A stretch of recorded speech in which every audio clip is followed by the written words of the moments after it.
ว่า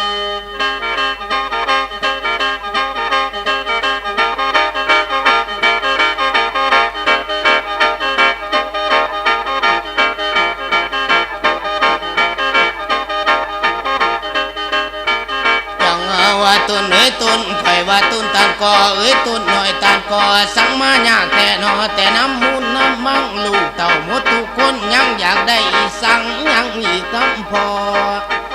ทั้งเฮือนไม่เฮือนกอกะให้หมดทุกคนยังมาสอมาสนละว่าอยากได้ยังอีกเถียงกันจนปากจิกีกน้ำแต่มั่งแต่มูลจังแม่นสาดมันคุ้นนอลูกไส้กกสาวหลาเกินเฮ็ดให้เขาสาบ่อายป่าบ่อายลุงอายเฮือนต่ำเฮือนสูงอายพอลุงเฮือนไก่มูนมั่งพ่อแม่ให้ได้แล้วก็บ่พอสิเอายังหยิบบ่น้อพอเหลือไว้แต่สันแข็งสิเอา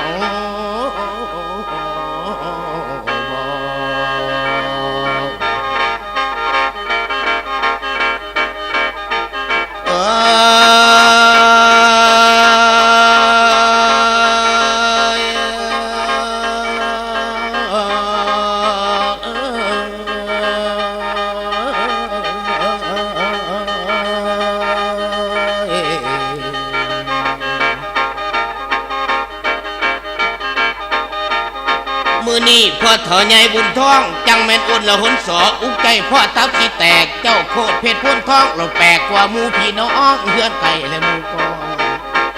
ฟังเสียงอุ่นละหนกองกุมกันสอบักใหญ่ลูกสาวน้อยลูกเคยใหญ่ผ้ากันใส่กระทู้มาส้นชูอย่าแบ่งมูลฟังเบิ่งสังกะเป็นบุญเขี่ยวคุณอย่างสับสนแนวลูกโตหลายคนมาเสือกสนสวนหอ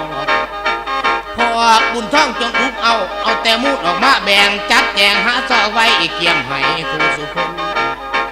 นับแต่เฮือนสั้นเป็นต้นมูดแต่โดนก็ได้แบ่งสวนหมากเขือหมากแข้งของแพงพอก็ให้บ่แพงไปผู้สุเนทั้งเงินคำและแก้วแนวคำค่าของหวงให้ฮอดหัวงานนี้ละแมนบ่เคยสิแพงไปทั้งเขากวางเขาไก่เขาเมื่อยแต่มูลเก่าให้ฮอดขอกองเขาบ่เคยเบาว่าสิแพงพอดีเลี้ยงมาแต่แดงย้อนความแพงหักคอเพื่อเกียรติศักดิ์ศรีของพ่อบ่ให้เสียหน้าเสียตาถึงถูกยากกะอดสาเลี้ยงมาพระใหญ่เลี้ยงแต่หน้าสามให้แต่มีไก่3 ตัวเลี้ยงใหญ่แล้วผัดสิงโง่มาถามมาสอโลดบ่คิดเห็นคุณพ่อคุณแม่มาดาอุตสาเลี้ยงมันมาแต่น้อยจนใหญ่ยังสิมาสอมาไหลหามูลหาเมาฟังเด้ออันนี้แม่นอีหยังคันบ่แม่นของพ่อเกษาผมหุ่มห่อกับของพ่อคือกันโลมาคนสำคัญนี่ก็แม่นของข่อย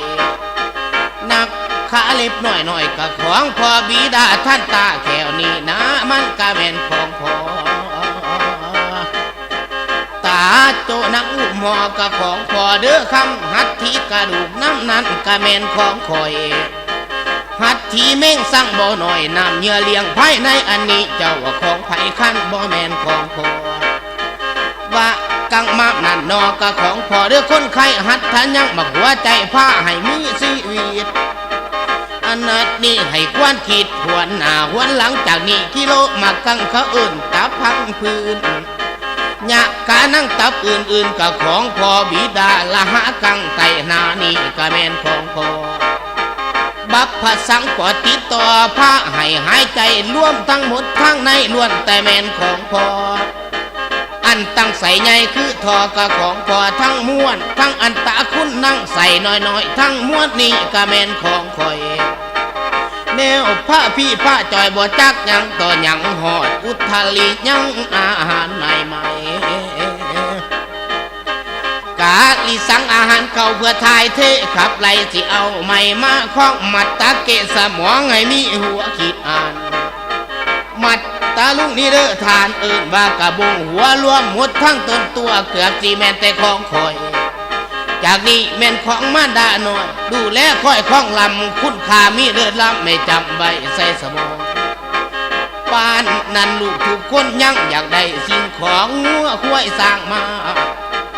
อยา ากได้ให้หน้าตากะดอกวัตถุเงินคำให้ไว้แล้วก็ชวดจำจนหมดอ้อยหอยพ่อแม่เคยสดซอยมาหลายครั้งหลายข้าวอยากได้หอดเดือนหอดดาวก็หาละเอาเองโลดเองโลดหาละเอาเองโลดบ่แม่นข่อยบ่พูดแนวมาสอมาสุดเลี้ยงใหญ่มาเป็นคนกะบ่มีประโยชน์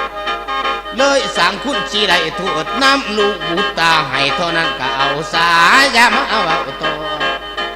เบาถึงคุณของพ่อสูงกว่าฟ้ากับดินถ้าลูกถูกคนได้ยินก็ให้จำจือไว้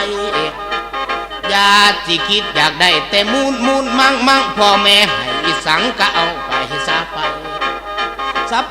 เอาไปซะไปคูตาตีมือมีสิ่งที่พ่อให้ไว้ไปหาสารก็เอา